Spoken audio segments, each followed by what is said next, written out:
মানুষ দুনিয়ায় দামি হওয়ার হাজারো পন্থা আছে, হাজারো ব্যবস্থা আছে, হাজারো রাস্তা আছে। মানুষ দুনিয়ায় দামি হইতে পারে হাজারো ভাবে, কিন্তু আল্লাহর কাছে যদি দামি হইতে চায়, বিষয়টা হলো আল্লাহর কাছে দামি হওয়া।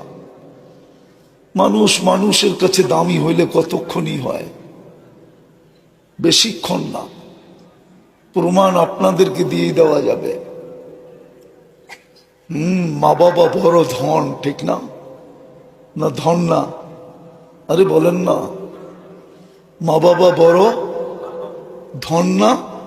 মা বাবার চেয়ে বড় কোনো ধন আছে?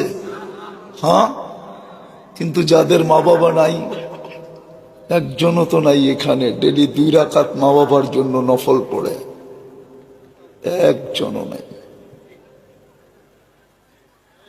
তাহলে আপনি কেমন মূল্য দিলেন? কতটুকু মূল্য দিলেন এই রত্নের, এই ধনের কতটুকু মূল্য আপনি দিলেন? 2 রাকাত নফল তো পড়ি না, 32 রাকাতের সাথে 2 রাকাত পড়লে তো 34 হইত। 32 তো ডেলি পড়ি। 17 ফরজ, 2-3 রাকাত বেতের 20, 12 রাকাত সুন্নতে মুআক্কাদা, 32 রাকাত। 2 রাকাত যোগ করলেই তো 34 হইত। আপনি রত্নের কি মূল্য দিলেন বলেন?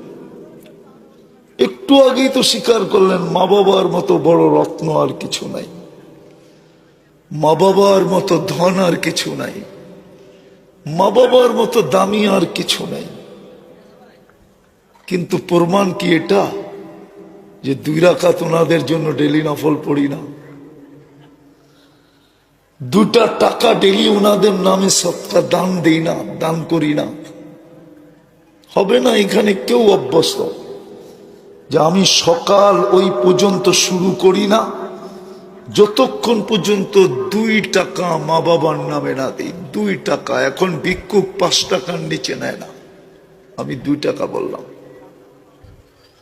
মানুষ মানুষকে কতটুকু দাম দেয়, কতক্ষণই দেয়। মানুষ মানুষকে কতটুকু মূল্যায়ন করে। পদ আছে তো মূল্য নাই, পদ আছে তো মূল্য আছে, পদ নাই মূল্য নাই।